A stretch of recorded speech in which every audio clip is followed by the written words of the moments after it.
guys, and welcome back to a new YouTube video. Today I want to talk about rations. I feel like it's an iconic, or at least a very well-known part of being in the army, and there's always a lot of fascination around rations and what they're like and when we would have them. I get asked so many questions from people about what do they taste like, favourite ones, stuff like that. So this is what this video is about. I'm going to talk about what they look like, what's included in a typical ration pack, my thoughts on them, and then also show you how to cook them and the easiest ways to do that. Firstly, what do they look like? Most ration packs come in a bag like this. This is a 24-hour ration pack. You do get different types.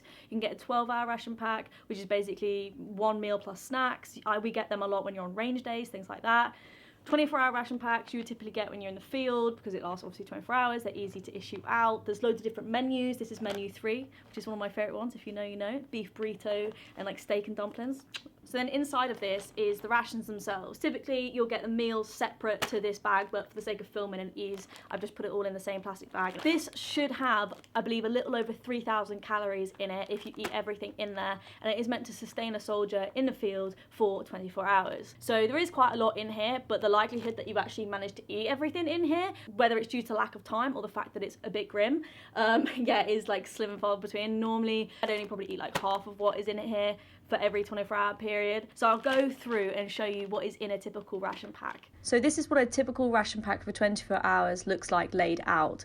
But in more detail, you get breakfast, a lunch, dinner, a pudding, snacks, which are typically biscuits, a spread, peanuts, different types of cereal bars, chewing gum, an assortment of energy drinks, as well as tea, coffee and hot chocolate. On top of the food, you also get matches, tissues, water purification tablets, a recyclable spork, antibacterial wipes, as well as the plastic bag it comes in, which is great as a rubbish bag. So that's the content of what is in here, but obviously when I go on exercise, I wouldn't take everything in here because some of it I don't like, a lot of it I wouldn't use, and it just eats up space and I've got to carry it. So when I go on exercise, I would break it down. Also, I'm thinking about making a video on how I pack for exercise and how I pack on my kit. So if you want that, give the video a thumbs up and comment down below that you'd want to watch that video. So for exercise itself, I would basically take out the main meals. So in this one, it's 2 main meals for like lunch, dinner, and then breakfast. So this one's muesli. So once I have a daily set of meals, I will basically fold these down, because out of this, that can go down even smaller. I'd fold them down like this for each meal, and for a day set of meals, that is enough to sustain me for a day. I'd put that into a bag and separate them up. So if we're going on a 4-day X, I'd have 4 bags of this size. I like putting it in bags. I mean, the little waterproof bags that I have in my locker, I mean, obviously this is waterproof, they don't need to be waterproof, but it's just more for ease. So if we're going out for a day, I can literally just pull out one of those bags, chuck it in my day sack. I don't have to sit through like, oh, what meal do I want? Like, I just know I've got enough meals for a 24-hour period. And then on top of that, I have a little section in my day sack, in my Bergen, and sometimes on my person for snacks. A lot of the time I buy my own snacks, a bit of Haribo, bit of like stuff like that you can have. Don't normally bother with chocolate because if it's hot it's gonna melt, and it's also like the fiddly packaging and stuff like that. I basically have like a lot of nuts. Stuff from the ration pack I will take is like the nuts or the sweets or things that have got like high protein intake and you can sort of graze. A lot of raisins and like trail mix is also good, but yeah, Haribo is a big one. Take those and put them in like my day sack, in my Bergen, and that's sort of where my like, snacks come in. And then in terms of drinks and things, because I have a flask with me, I also break down what I would have in terms of drinks every day. The only thing I take from the ration packs, really, say if we're doing a 4 or 5 day X, is I'll probably take 1 or 2 of the energy powders, because you can make energy drinks out of them, and then I would take the hot chocolate powder because that is actually really nice, and then I supplement it by bringing a lot of my own like 3-in-1 coffees or like caramel latte type vibes, because the coffees that are in the ration packs are a bit grim. They're not very nice. I'm not really a tea drinker anyway, so I just basically bring my own like macchiatos or mocha or whatever I fancy having in the little sachets, because all you need to do is then add water to them. So then I'll either slip them in my day sack or my Bergen so I know I have them on me, or I will slip them with my main meals that I'm having. So I'll say in that like bag I'd have these 3 meals and maybe like 1 or 2 coffee sachets in there, and I know that then I can make brews and I can also have all my food. So that's pretty much like how I break stuff down. And obviously this is a quick way to explain how I break them down for exercise, but that's fundamentally it, because why take all of this when you literally just need this, and like all of this is basically redundant, and like this is for one 24-hour period. If you kept everything, this is probably like I don't know, it's only probably like half a kilo, but think of the space that takes up. That's quite a lot. If I had 4 or 5 of these, that's basically half my Bergen gone, just with stuff I'm never going to use. So that's why I wouldn't bring it and I'd dash it out. So I've touched on the field, which is when you would be eating and having these rations typically. I mean, you can have them cold. Why you'd want to is beyond me, because they're not as nice cold personally. Pasta ones are okay, but realistically you want to be cooking them. I think it brings out the flavour more. I think generally the flavour of the ration packs, depending what's in it and depending what it is, and it's all personal preference, because I know some people love certain things that I hate, vice versa.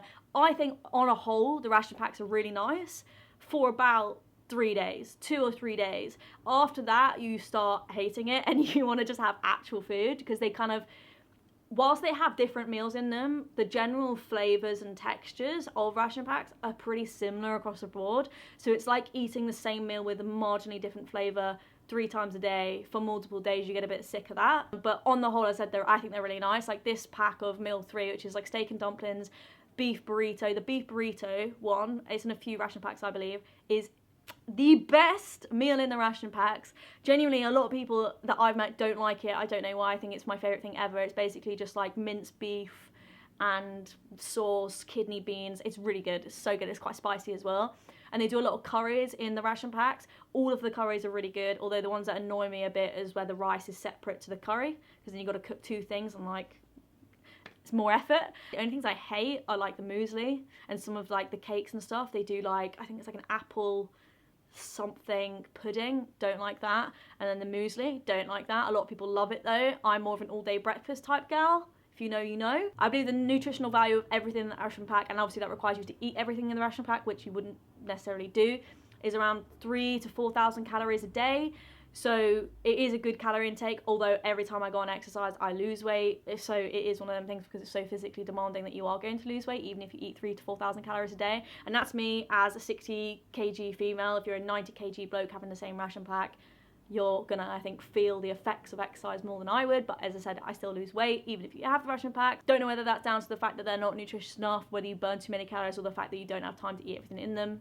I don't know. And a lot of people I know also literally just bring all their own food. They'll bring these like little porridge pots and like their own versions of ration pack style stuff, like super noodles and whatever, to supplement the ration packs. So that's also a thing that you can do. But that's on the taste, what they look like, exercise. And now, just before I wrap this video up, I want to talk about how to cook them, because they're really easy to be cooked and used. So cooking rations in the field, this is how you do it. So I'm going to show you how to cook rations using the Hexi stove and mess tins, as this is what you'd have in basic training. So I like to store 1 meal plus fuel, cooker and drinks and snacks into the mess tin, just for ease, so everything's in one place for a meal time. So firstly, I would set up the stove. You need to open it up, insert the windbreaker, and then you can close back down the sides. Then you can open up your dragon fuel and place it onto the stove. Once the cube is lit, it will burn for about 10 minutes, which is just about long enough to get your rations cooked. So you can place your mess tin on top, fill it up with water, place the rations in, and place the other mess tin on top to keep the heat in. After about 10 minutes, the rations will be cooked thoroughly through. You can take them out, and then you can use the water for a brew. So I hope you enjoyed this video all about ration packs, what they look like, what's included in them, how to break them down for exercise, my thoughts on them, and how I would cook them in the field. I hope it's been helpful and informative. I will see you guys in the next video. I'll see you guys next time. Bye.